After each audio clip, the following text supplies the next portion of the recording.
Welcome back to the Critical Thinking Skills in Science. We're in Chapter 9, Different Scientific Models, Session number 3. We're moving on to the next scientific model, the next theory. It's called Intelligent Design Theory. Okay, so what are the main tenets? What is the source of reliable knowledge? The primary source of reliable knowledge comes from its title, Intelligent Design Theory. And to detect intelligent design, I would assume one has to be intelligent to detect it. So that would mean then human reasoning is the primary source of reliable knowledge. Secondary source would be similar to the evolutionary unfolding, which would be empiricism through observation. But then they also include maybe an external authority, a designer. The intelligent design theory is not something new.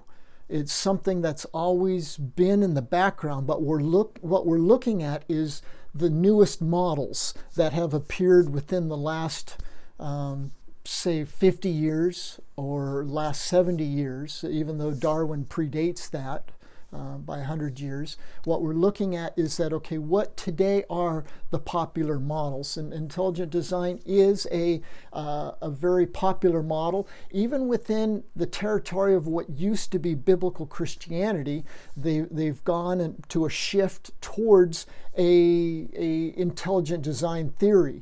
And so how does that shift reflect their belief system? Well, one, the culture is that it is Western. It's a Western concept because it looks at things as being able to be humanly reason-based. And then, okay, what is the theology? Their theology is that God can exist, but God has nothing to do with their scientific model.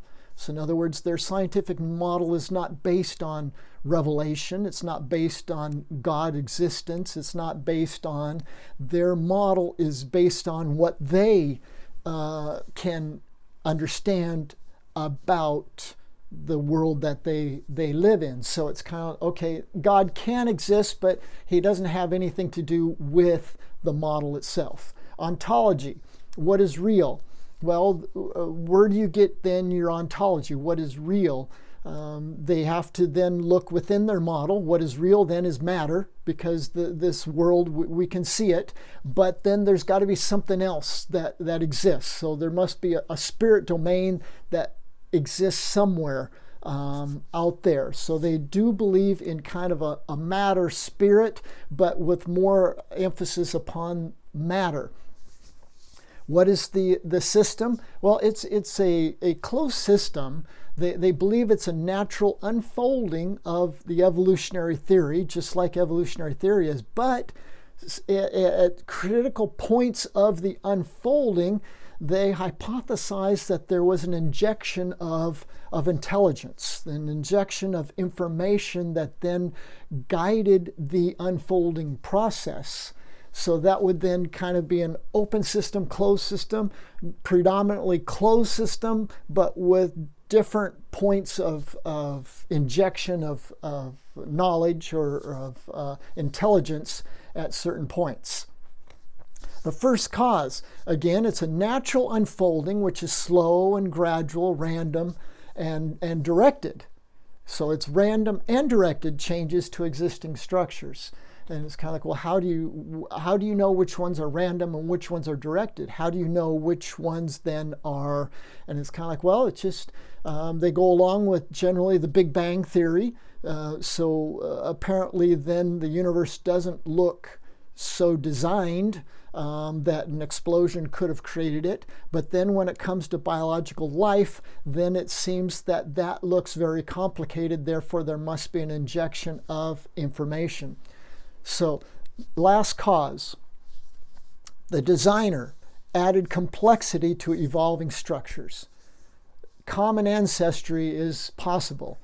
So even though that they take the moniker of intelligent design theorist, and they might even say that they are Christians, they do not use scripture. They don't believe that there is a God that has intervened into the world to reveal himself or to give through revelation, which makes common ancestry then not only possible, but for many probable. So where does intelligent design theory come from? Is this something new? Is this something that is just has dawned on man that, things really look kind of designed? Well, I have a few quotes here of others that do not support the intelligent design model. And one of them here is Richard Dawkins, again, our friend from the Darwinist mode. He says, biology is the study of complicated things that give the appearance of having been designed for a purpose. Okay, so what is biology?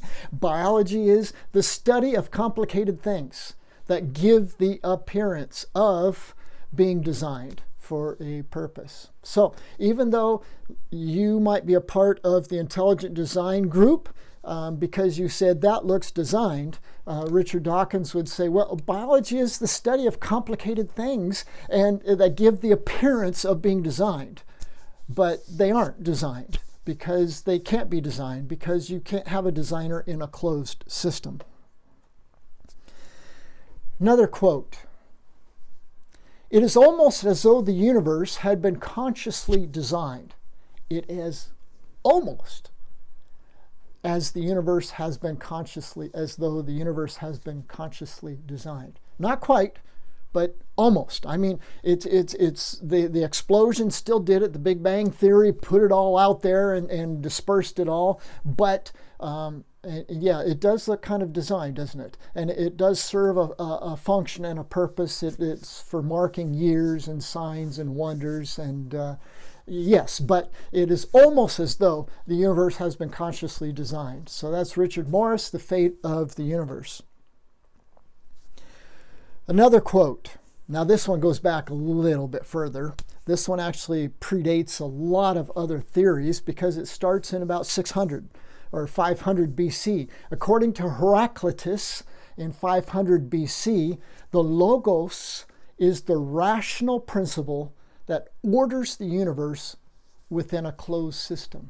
For Heraclitus, there was a power, an eternal power within the system that was an eternal fire that was organizing, and it was giving structure and harmony and just order to a system. And that's what cosmos means, is order, orderly. And so it's like, okay, is it that nobody sees that there's an order out there? And it's kind of like, no, there's a lot of people that can see as if there's an order.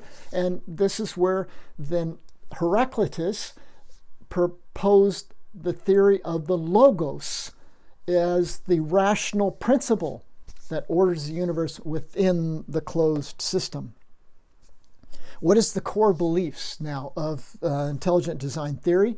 Well, the first core belief is this theory holds that certain features of the universe and of living things are best explained by an external intelligent cause, not an undirected internal process such as natural selection. So even though those that support natural selection, Richard Dawkins, they say it looks as if it was designed for a purpose. Don't be fooled by that, because it does not have a purpose. It was not designed, and it was just a big bang that put it out there. And this is what another warning that we're given by a biologist. He says, biologists must constantly keep in mind that what they see was not designed, but was rather evolved. Okay, so evolved is the antithesis of designed for Francis Crick. He's saying, even though it looks like as if it was designed, it evolved. Evolved meaning a natural unfolding without anybody's influence or injection or of information or of whatever else there might be. This model, the intelligent design theory, is supported by the Discovery Institute, by scientists William Dembski and Michael Behe.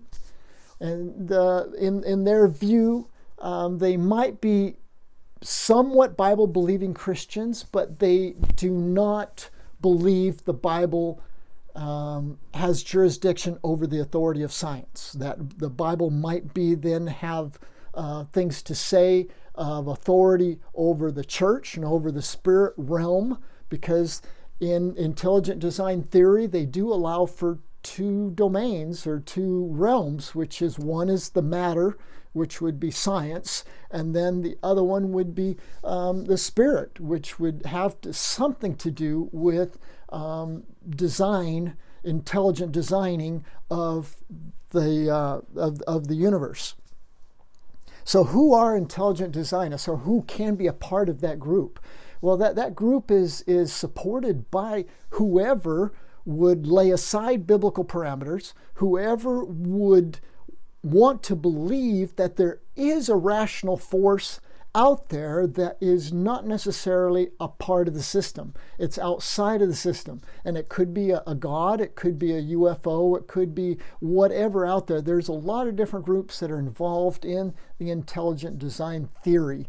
Intelligent design theory has been one of the options since the early 500 BCs through Heraclitus, and the most recent model is through Discovery Institute within the last 30, 40 years that have given a mathematical defense for the detection of intelligence within the natural universe.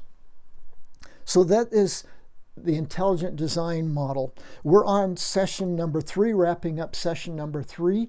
We're Tim and Holly Nyquist, and this is chapter 9, different scientific models. Thanks again for joining me, and hope to see you in the next session.